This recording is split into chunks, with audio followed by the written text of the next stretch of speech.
নমস্কার এভরিওয়ান, সবাইকে ওয়েলকাম করছি নতুন একটি রেসিপি দেখার জন্য। আজকে আমি আটা দিয়ে খাস্তা মিষ্টি রেসিপি নিয়ে আসলাম, অথবা পিঠাও বলতে পারেন। কোনো রকম ঝামেলা করতে হবে না, সহজ পদ্ধতিতে তৈরি করা যাবে। খেতেও যেমন সুস্বাদু হবে, দেখতে কিন্তু ভীষণ লোভনীয়। তাছাড়া হঠাৎ কোনো অতিথি আপ্যায়ন অথবা নিজেদের স্পেশাল দিনেও এই পিঠাটা তৈরি করে নিতে পারেন। আর এই পিঠাটা আপনারা সংরক্ষণ করেও খেতে পারবেন। প্রথমে আমি একটা পাত্রে হাফ বাটি দুধ ব্যবহার করলাম, এরপরে একটা ডিম দিয়ে দিলাম। এবার মিষ্টির জন্য 2 চামচ চিনি ব্যবহার করব। আপনারা চিনির পরিমাণটা কমও দিতে পারেন অথবা বেশিও দিতে পারেন। এরপরে স্বাদ মতো লবণ দিয়ে দিতে হবে। এখন সব কিছু একটু ভালোভাবে মিশিয়ে নিতে হবে এবং চিনিটা গলে যাওয়া পর্যন্ত অপেক্ষা করে নেব।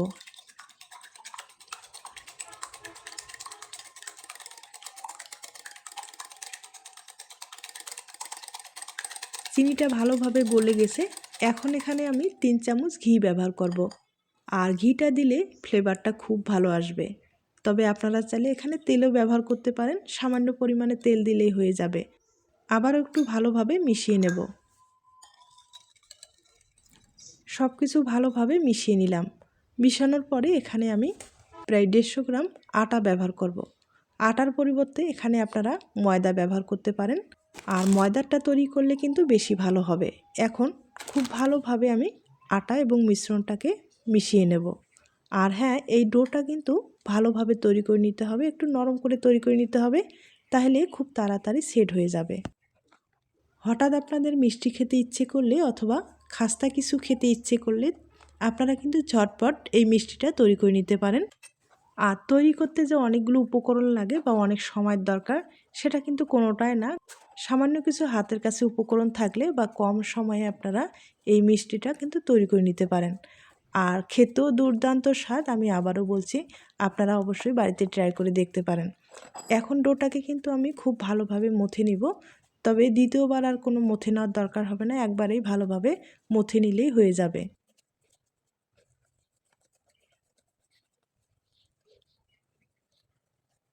ডোটা আমি ভালোভাবে মথে নিলাম। আর এখন একটা প্লাস্টিক দিয়ে ঢুকে খুব ভালোভাবে রেখে দিব, তাহলে কিন্তু তাড়াতাড়ি সেট হয়ে যাবে। অথবা শুধুও রেখে দিতে পারেন, কোনো সমস্যা নেই। আর প্লাস্টিক দিয়ে এভাবে কিন্তু মুড়িয়ে রাখলে ডোটা খুব তাড়াতাড়ি সেট হয়ে যায়। আর এখন একটা প্লেট দিয়ে ঢেকে রেখে দিব। প্রায় 10 মিনিটের মতো রাখলেই হয়ে যাবে।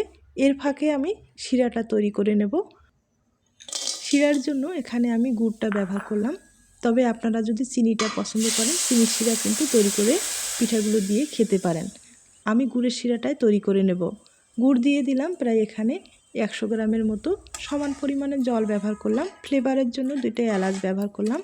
এবার গুড়টা কিন্তু ভালোভাবে গলে যাওয়া পর্যন্ত অপেক্ষা করে নেব।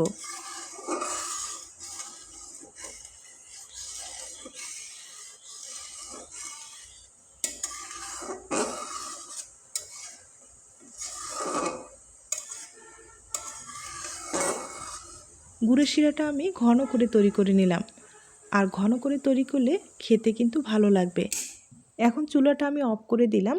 আর শিরাটা একটু ঠান্ডা হতে থাক। তবে বেশি ঠান্ডা হয়ে গেলে যখন পিঠাগুলো ব্যবহার করা হবে, সামান্য পরিমাণে একটু গরম করলেই কিন্তু হয়ে যাবে। আর এখন আমি ডোটাকে একটু লম্বালম্বি করে পিস পিস করে কেটে নিব। তবে আবারও একবারে ছোট ছোট করে ডো তৈরি করে নিতে হবে, তাহলে বেলার সুবিধা হবে। আর ছোট করে তৈরি করলে হবে কি, খুব তাড়াতাড়ি আপনারা বেলে নিতে পারবেন। আর বড় রুটি তৈরি করতে গেলে একটু সময়ের দরকার আছে। যাই হোক, আমি কিন্তু সবগুলো ছোট ছোট করে ডো আবারও তৈরি করে নেব।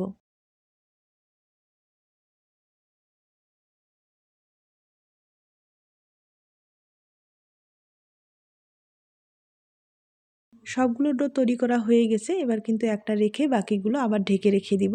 আর এখন আমি বেলে নিব। বেলার সুবিধার্থে এখানে আমি আটা ব্যবহার করলাম, ময়দা ব্যবহার করতে পারবেন।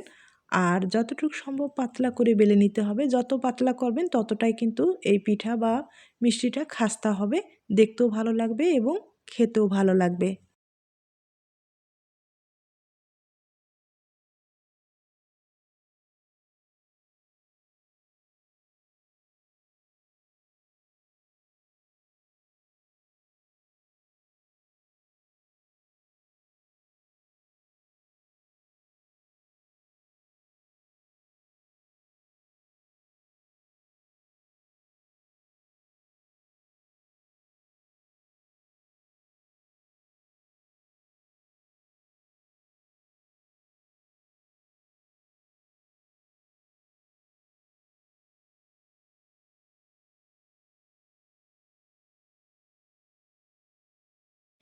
আমি রুটিটাকে একবারে পাতলা করে বেলে নিলাম, আর হয়তোবা দেখে বুঝতে পেরেছেন।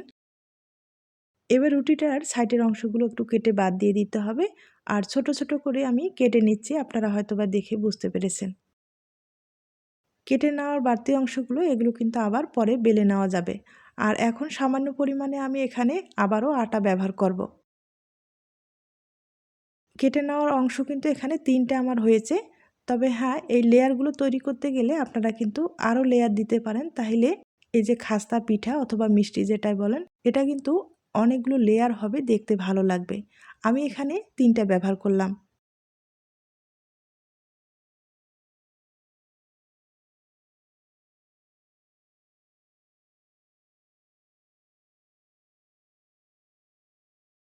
এবার লেয়ারটা হাতের সাহায্যে কিন্তু মুড়িয়ে নিতে হবে।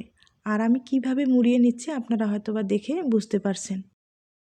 3টা আঙ্গুলের সাহায্যে এভাবে আমি মুড়িয়ে নিচ্ছি। আর বাড়তি যে অংশগুলো আছে সেগুলো কিন্তু আটার সামান্য একটু পেস্ট আমি আগে থেকেই তৈরি করে রেখেছি, এগুলো কিন্তু লাগিয়ে এভাবে জোড়া লাগিয়ে দিতে হবে, যাতে ভাজার ক্ষেত্রে এগুলো খুলে না আসে। একবারেই সহজ, আপনারা হয়তোবা দেখে বুঝতে পেরেছেন। এগুলো না বোঝার কিছু না, আপনারা একবার তৈরি করে দেখুন, খুব ইজি কিন্তু এগুলো। তবে হ্যাঁ, এখানে লেয়ার কিন্তু আপনারা আরও বেশি দিতে পারেন। লেয়ার দিলে এই পিঠা অথবা মিষ্টি যেটাই বলুন, এগুলো কিন্তু অনেকগুলো লেয়ার যখন হবে তখন দেখতে ভালো লাগবে। আর এখন কিভাবে ভাঁজ করে নিচ্ছি আপনারা একটু লক্ষ্য করলেই কিন্তু বুঝতে পারবেন। দুপাশে মুড়িয়ে এভাবে কিন্তু ভাঁজ করে নিতে হবে। আর ভাঁজের যে বাড়তি অংশগুলো আছে সেগুলো যেন ভাজার ক্ষেত্রে বের হয়ে না আসে। আবারও একটু সামান্য পরিমাণে আটার পেস্ট দিয়ে জোড়া লাগিয়ে দিলেই কিন্তু হয়ে যাবে। দুপাশেই আমি কিন্তু মুড়িয়ে নিচ্ছি। দুপাশে মুড়িয়ে নিলে এই লেয়ারটা কিন্তু খুব ভালো দেখা যাবে। আর দেখতেই পাচ্ছেন আমি কিভাবে মুড়িয়ে নিলাম। আর বাড়তি অংশগুলো, সামান্য পরিমাণে যে বাড়তি অংশগুলো আছে সেগুলো আমি আবারও জোড়া লাগিয়ে দিচ্ছি।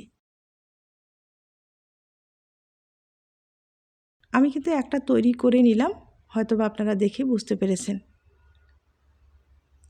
একটা আমার রেডি হয়ে গেছে। আর একইভাবে সবগুলোই আমি তৈরি করে নেব। এখন কিন্তু তেলে ভেজে আপনাদের কয়েকটা দেখিয়ে দিচ্ছি। তেলটা হালকা আছে গরম করে ভেজে নিতে হবে। আর মাঝখানে একটা ভারী কিছু দিয়ে এভাবে কিন্তু একটু ঝাঁকি দিলেই লেয়ারগুলো খুলে আসবে। লেয়ারগুলো যখন সম্পূর্ণ খুলে আসবে, মাঝখানের যে গোল অংশটা আছে বন্ধ হয়ে যেতে পারে। তাই ভারী কিছু দিয়ে এভাবে কিন্তু একটু চেপে ধরে রাখতে হবে, তাহলে ডিজাইনটাও ঠিক থাকবে এবং পিঠাটা দেখতেও ভালো লাগবে। তবে এই পিঠাগুলো একবারে হালকা আছে ভেজে নিতে হবে, আর একটু সময় নিয়ে মুসমুসে করে ভেজে নিতে হবে। আর যেহেতু অনেকগুলো লেয়ার দেওয়া আছে তাই বলছি একটু সময় নিয়ে ভালোভাবে ভেজে নিতে হবে, ভিতরটা সহ যেন মুসমুসে হয় সেদিকেও লক্ষ্য রাখতে হবে। আর হ্যাঁ, এগুলো কিন্তু আপনারা সংরক্ষণ করে খেতে পারবেন, তবে ভালোভাবে ভেজে নিতে হবে। ভালোভাবে ভেজে নেওয়ার পরে প্রায় 2 সপ্তাহ পর্যন্ত আপনারা সংরক্ষণ করতে পারবেন। তবে হ্যাঁ, আপনারা যদি বেশি দিন সংরক্ষণ করতে চান সেই ক্ষেত্রে কিন্তু চিনির শিরাটা মানে ঘন শিরা তৈরি করে সংরক্ষণ করতে হবে। গুড়ের শিরাটা বেশি দিন কিন্তু রাখতে পারবেন না। আর গুড়ের শিরাটা ব্যবহার করলে 2-3 দিন বা 1 সপ্তাহ পর্যন্ত রাখতে পারবেন। আর চিনির শিরাটা ঘন করে যদি তৈরি করেন সেক্ষেত্রে আপনারা 2 সপ্তাহ পর্যন্ত সংরক্ষণ করতে পারবেন, কোনো সমস্যা হবে না।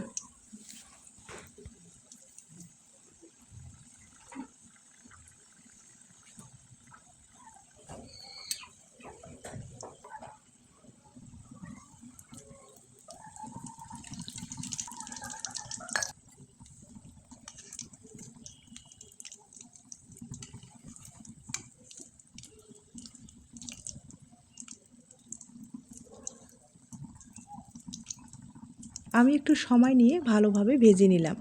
আর দেখতেই পাচ্ছেন কালারটা কতটা সুন্দর এসেছে। একবারে মুসমুসে করে ভেজে নিলাম, ভিতরটা সহ কিন্তু মুসমুসে হয়েছে, হয়তোবা দেখে বুঝতে পেরেছেন। আর দেখতেই পেলেন কতটা সহজভাবে এই পিঠাটা তৈরি করা যায়।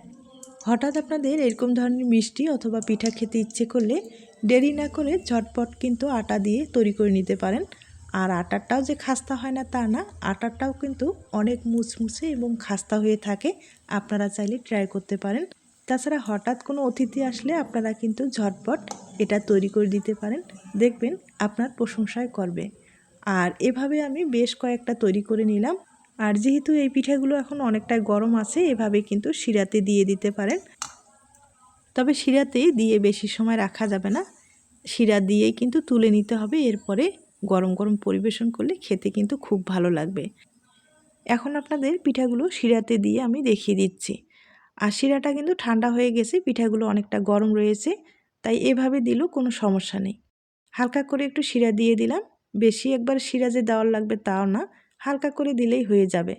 আর দেখতে পাচ্ছেন শিরাতে দেওয়ার পরে পিঠাটা পুরোপুরি চেঞ্জ হয়ে গেছে। আর এভাবে কাউকে খোয়ালে আপনার প্রশংসা না করে কিন্তু পারবে না। আর অবশ্যই রেসিপিটি জানার চেষ্টা করবে আপনি কিভাবে তৈরি করেছেন। তাই রিকোয়েস্ট থাকবে অবশ্যই বাড়িতে একবার হলেও এই পদ্ধতিতে তৈরি করুন। আপনারা কিন্তু নিজেরাই বুঝতে পারবেন, খেতেও যেমন সুস্বাদু হবে, দেখতেও কিন্তু অপূর্ব। আর এখন আপনাদের একটা ভেঙে আমি পরিবেশন করে দেখিয়ে দিচ্ছি। তার আগে ছোট্ট একটা রিকোয়েস্ট থাকবে, পিঠার এই রেসিপিটি আপনাদের কাছে যদি ভালো লেগে থাকে বা আপনার কোনো উপকারে আসতে পারে, তাহলে কিন্তু একটা লাইক দিতে পারেন। তাইলে আজ এই পর্যন্ত, নতুন কোনো রেসিপির সাথে আবার দেখা হবে। নতুন রেসিপির জন্য সবাইকে আমন্ত্রণ রইল। সবাই ভালো থাকবেন, সুস্থ থাকবেন এবং নিরাপদে থাকবেন। নমস্কার।